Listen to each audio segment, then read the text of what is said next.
Bonjour. Une transition politique, même quand elle sort des urnes, ça ne garantit pas tout, hein. Souvent, c'est là que les vrais défis commencent, en fait. C'est exactement ça. Et c'est justement le sujet aujourd'hui. On va explorer une analyse assez forte de l'avocat sénégalais Maître Ciré Clédor Ly. Ça vient de sa tribune Devoir de convergence. Oui, Il y partage, disons, ses craintes sur l'avenir de ce qu'il nomme la révolution sénégalaise, après le 24 mars 2024. voilà. Il faut rappeler un peu le contexte quand même. Ce changement, il est arrivé après des sacrifices importants. Lee parle de sueur et sang, d'une jeunesse sacrifiée. Tout à fait. Tout ça pour un idéal, hein. Souveraineté, lutte contre la corruption, justice sociale, développement. Donc il y a une attente énorme sur les nouvelles autorités. Bah oui, et le cœur de l'alerte de Lille, il est là en fait.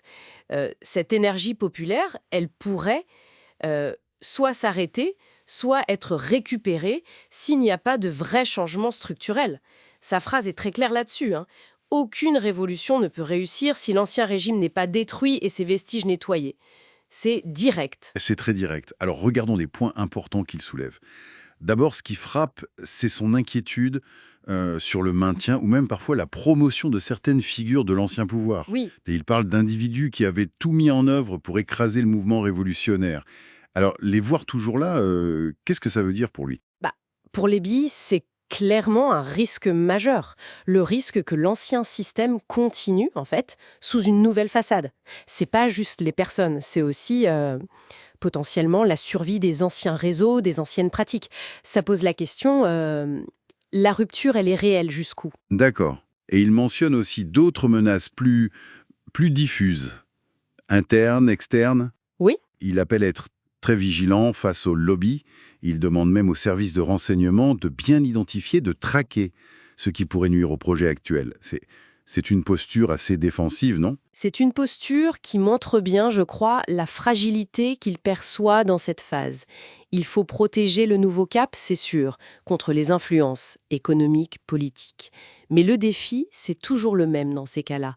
Comment on sécurise la transition sans tomber dans une sorte de suspicion généralisée qui pourrait tout bloquer ou créer d'autres problèmes? Oui, c'est délicat.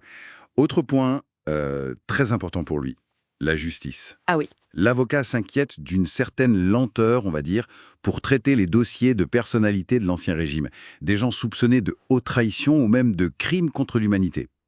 On sent qu'il craint une forme d'impunité au final. Tout à fait. Et là, on touche au cœur du problème de la justice transitionnelle, hein. Comment on rend justice pour le passé sans mettre en péril la stabilité du présent? Luguiri, il alerte sur le risque de procédures biaisées, peut-être, mais aussi sur le fait que certains réseaux pourraient utiliser, manipuler les principes humanitaires pour se protéger. Trouver le bon équilibre entre justice, vérité, réconciliation, c'est toujours très compliqué. D'accord. Et alors, face à tous ces dangers qu'il décrit, sa conclusion, c'est quoi? C'est un appel très fort à l'unité. Oui. Il insiste sur le soutien au nouveau leadership, le tandem Sonko-Diomaye, donc le président Faye et son premier ministre Sonko. Pour lui, ce soutien, c'est une nécessité, une exigence, même un devoir impérieux. C'est fort comme mot. Pourquoi il insiste autant là-dessus? Je pense que ça va plus loin que le simple soutien politique pour lui. Ce qu'il suggère, en fait, c'est que seule une mobilisation populaire constante, vigilante, peut vraiment garantir que la transformation réussisse et qu'on évite une sorte de retour en arrière. C'est un peu comme si le peuple était le dernier rempart de cette révolution, quoi. Et il y met même une dimension panafricaine. Il dit que le succès au Sénégal, c'est un enjeu pour tout le continent. Donc, en résumé, si on synthétise le message de Ciré Clédor Ly, c'est un peu un cri d'alarme, hein.